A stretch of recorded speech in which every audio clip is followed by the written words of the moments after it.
Good morning. My name is Lisa Daisel. I'm from the Directorate for Counselling and Career Development. And this morning we will be talking to you about exam preparation. With me, I've got my colleague, Mr. Vusumusi Pinyani. Good morning, Vusu. Good morning, Lisa, and good morning, students. Okay, so we thought, since the exams have possibly already started or it will start shortly for you, that we would want to share some tips with you in terms of exam preparation. So I'm going to hand over to Ms. Pinyani just to take us through the first part of our presentation, and then I will finish the rest of the presentation. Thank you, Vusu. Thank you, Lisa, um, for the introduction. And we will start now with the exam preparation, sharing you some tips and what you need to do. So the first thing we want to talk to you about is preparation. How do you prepare for the upcoming exam? We acknowledge that you may feel overwhelmed by things you may not be managing well and the uncertainty about what the future holds. You can choose to embrace this opportunity to complete your examination since it can provide you with stability in these uncertain times. Regardless of the type of examination you will complete, it is important to prepare as thoroughly as you can because it is still important to have in-depth knowledge of your module. Now, the first thing in preparing for the exam is emotional preparation for examination. So it's very important that we deal with this part of the exams because exams is not just about knowledge, it's also about emotional preparedness. Okay. The first thing that you need to understand yourself. Emotional preparedness means you need to understand yourself. What are your weaknesses? What are your strengths related to examination preparation? What can you do what can you do differently now? Secondly, be accountable. You're not accountable to someone else outside, but you're accountable to yourself. Accept responsibility for what and how you prepared previously. Move forward as you know yourself better. You make the changes you require for success. Thirdly, practice successful emotional preparation for the examination. It takes practice and time to own your mistakes, to get to know yourself better, and to take care of your body so that you can handle, for example, exam stress. As a human being, all tasks we are involved in contain emotions. Everything we do contains emotions. It is normal to have low and high emotions. Acknowledging them helps you to make an appropriate plan. An environmental factor such as load shedding that you cannot control, especially during the examinations, can have a severe effect on your sense of control. Your plan is there, but then load shedding can disrupt it. Then you need that plan. You need to be emotionally prepared how to deal with it. If you are carried along by other strong emotions, your emotions such as fear, anxiety might be amplified. You are carrying the emotional load of other people on top of yours. Now, this is what we recommend. We recommend to refer to daily updates of the notices on my Unisa to make sure that you use a reliable source of information. Don't rely on other people. Don't rely on what this person has told me. This is what they told me, or this is what happened to them. Go to reliable information, to the reliable source like my Unisa, where you find information. Keep yourself on track by checking how important your studies are in your life. Be gratitude.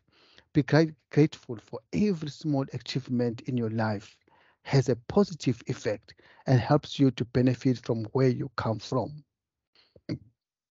When emotions are overwhelming, you can do the following.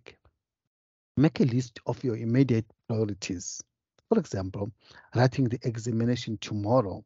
Okay? Explore your options and opportunities after the exams. For example, looking for employment if you are worried about what you will do after graduation. Now, what do you do to prepare for exams? As a second point, so we're talking about emotional preparedness. Now we're talking about preparing for exams. Now we are emotionally prepared and we have to go through the exams now and prepare for the exam. So the first thing we recommend is get yourself mentally, physically, emotionally, and socially ready. Okay, that is very important. Mentally, the emotional preparedness we're talking about, get yourself prepared. Physically, take a walk, exercise, emotionally and socially ready. Set realistic and achievable goals for each of your modules. Okay, this is very important.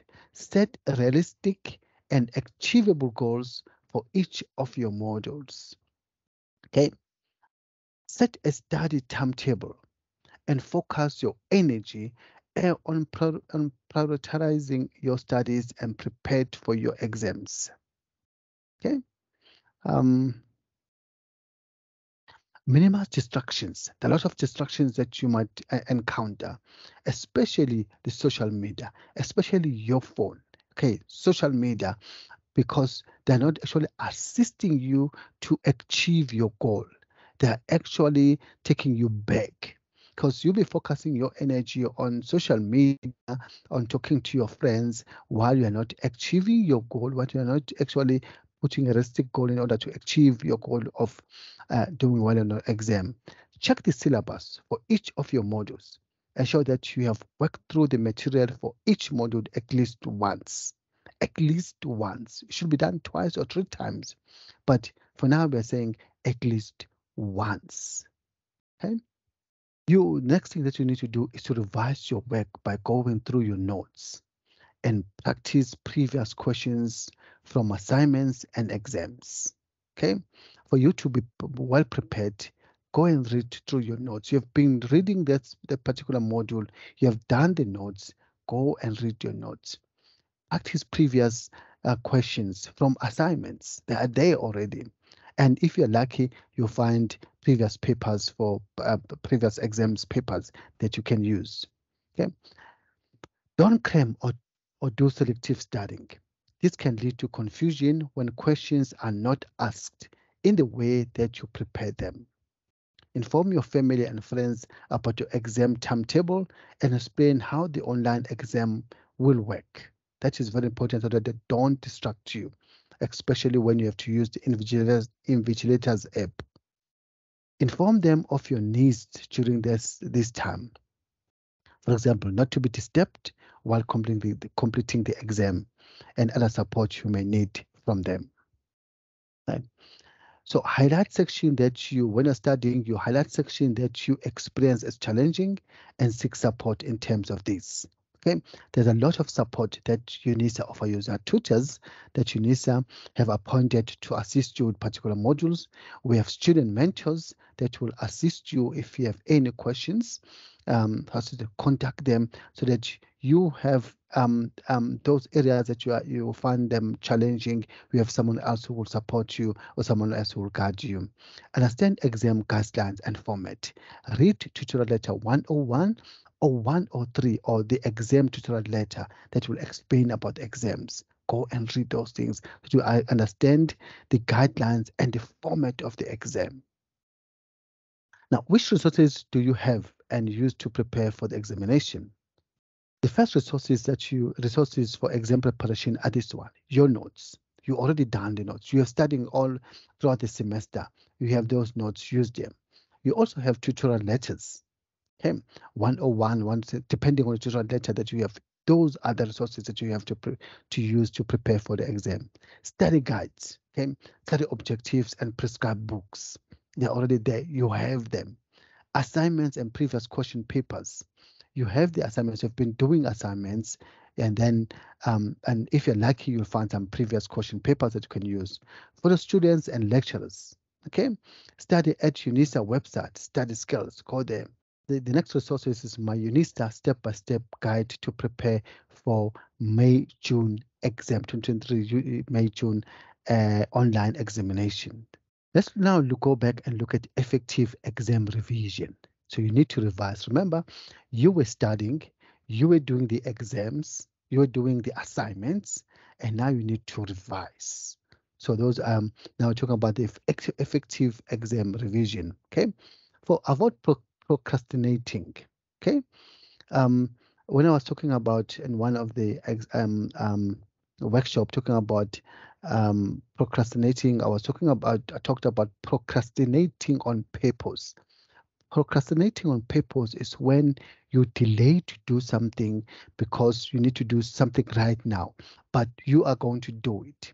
So don't just procrastinate and saying, I'm not going to do this, but I'm going to do it tomorrow. Today, I'm doing assignment 101. Tomorrow, I'm doing this. So you procrastinate that on purpose. So you're going to do it a little bit later. Avoid distractions, as I've talked to you about social media. Stick to your study timetable. Okay, it could be written down. It could be on your mind. You have done exams before, so you have exam timetable in your mind. So stick to your study timetable. Prepare mock exams and write them. Okay, I'm saying some modules now don't have mock exams, but some still do have past papers. Find those past papers, use them. Exercise is very important. Physical exercise, eat enough and get sufficient rest, and drink a lot of water. Some people forget to drink, they just eat and exercise and they forget to drink a lot of water. At least 2 liters of water per day. Drink a lot of water. Identify demotivators and reward yourself. It's very important. After the exam, reward yourself. You can reward yourself by making coffee, by having tea. If those who are smoking, by having a smoke, and by drinking water. Find something that is beneficial for you and use that to reward yourself. Thank you, Vusu. So what we need to talk to you about now is what do you still need to pay attention to? So you could ask yourself about which of the following do you still need to pay attention to? So this could include that you still need to set up a timetable and also make a commitment to stick to it. Vusu talked a lot about exercising, eating enough, and getting sufficient rest. So is that something that you still need to pay attention to? Then, of course, a positive attitude will also help you to cope with exam anxiety. And also, if you are feeling quite anxious about the exams, I will share a resource at the end of our presentation that you might want to go and take a look at. And then also make a commitment to stick to your timetable, but also make time for other commitments as long as you are still spending enough time on your exam preparation and writing the exams. Then if you are working, it's important that you arrange for study leave. Even if you're not taking study leave, for example, it is still important for you to negotiate with family, with friends, with your employer, and to help them understand that you are busy with your exam preparation and also writing exams and negotiating what kind of support you need from them. Then you also need to contact your lecturers or tutors if you're unsure about the aspects of the work. If you're working in a study group, for example, it's also important that as a group you decide what it is that you would want to focus on. Then, as I mentioned, it's also important to talk to everybody in your life about your exam timetable and explain to them what you will need as you are completing your online examinations. For example, you need a separate space, you need some peace and quiet. You would need to make use of data, for example, for the online connection. So these are the things that you need to talk to about the people that need to support you. Then you also need to take a look at your space. So identify and create an environment that is conducive to writing your exam.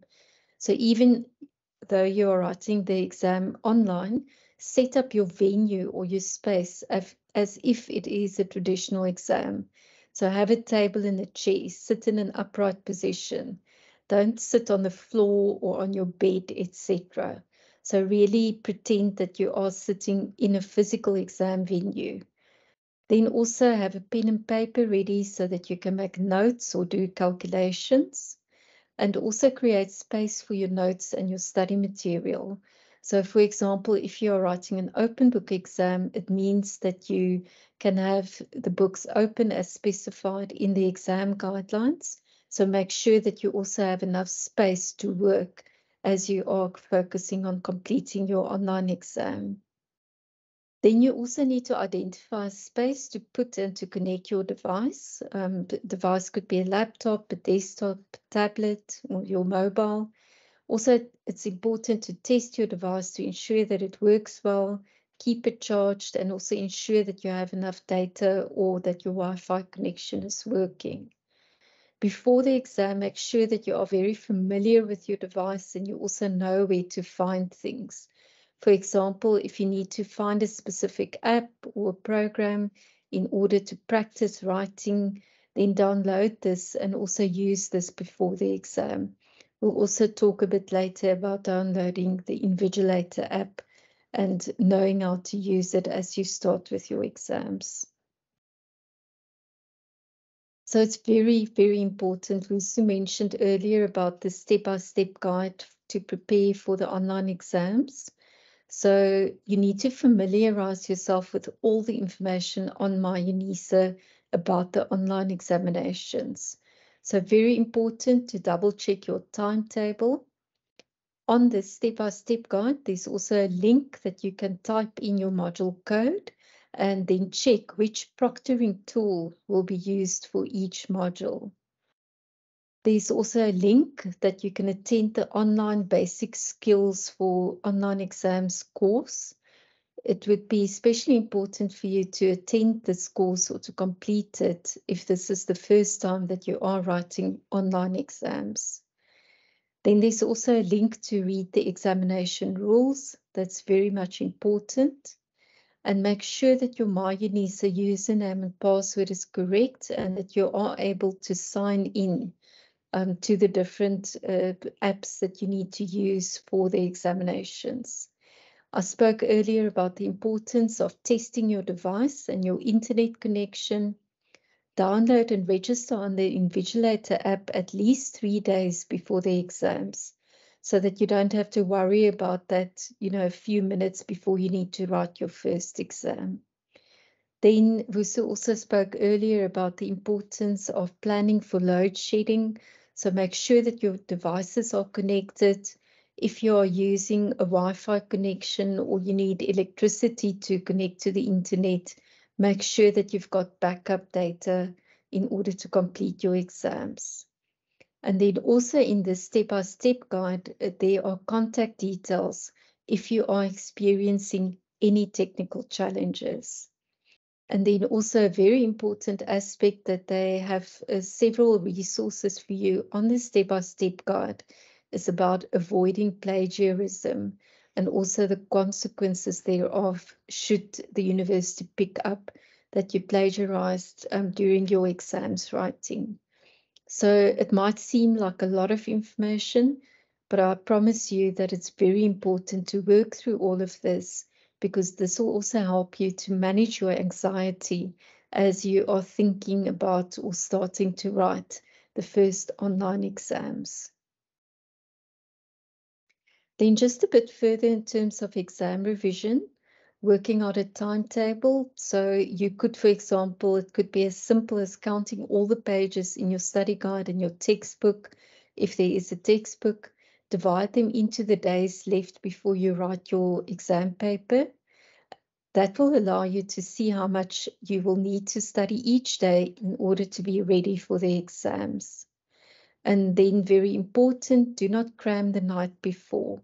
So the idea with exam revision is that you've got a couple of weeks before the exams that you can carefully work through all your study material, do the exam papers, test yourself, and don't try and do this all the night before the exam. Then in terms of problem solving, if you think about subjects such as accounting, mathematics, physics, chemistry, these involve a lot of problem solving exercises. So solve at least one of each of the types of problems found in every section of your study material, especially the aspects that you find difficult. Then we spoke earlier about mock exams. So this could be that you are finding previous exam papers and then you set yourself up to write the exams in the time that is given to you. So this allows you to practice exam questions within the time limits. It will also help you to understand the formats of the questions that you need to prepare. For example, are there multiple choice questions? Are there essay type questions or short questions? If there are no mock exams, what you could also do is if you use your study objectives for the different study units, you can actually devise your own questions that you would imagine they will be asking you in the exams and practice writing or typing out those. Then exam revision in terms of your assignments and your notes. It's important that you go through your assignment answers and also pay special attention to any feedback that you've received. Okay, so you can also use keywords to make a concept list, which covers all the major concepts and where applicable, any formulas that you have covered. And then, of course, you can use your note-making techniques such as mind mapping, text mapping, and the question and answer system. I spoke about using your learning outcomes and turning them into questions to help you prepare for the exams. So using your assignments and your notes, you will also be able to prepare for the exam. Okay, and then finally, also looking at exam revision in terms of looking after yourself. So a reminder again to make sure that you get enough sleep. And then we spoke about drinking enough water, stand up and stretch, go and walk, run on the spot before you sit down and continue with your studies. So make sure that you are looking after yourself in this process of preparing for the exams.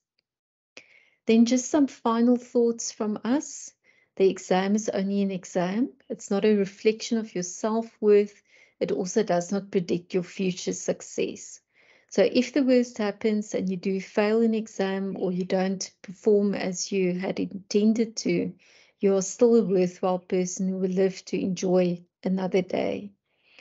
You also need to keep in mind that as a student, you have had previous successes in exams. This is not the first exam that you are writing ever. You have survived exams, you've received good results for them. They enabled you to get entry into the university.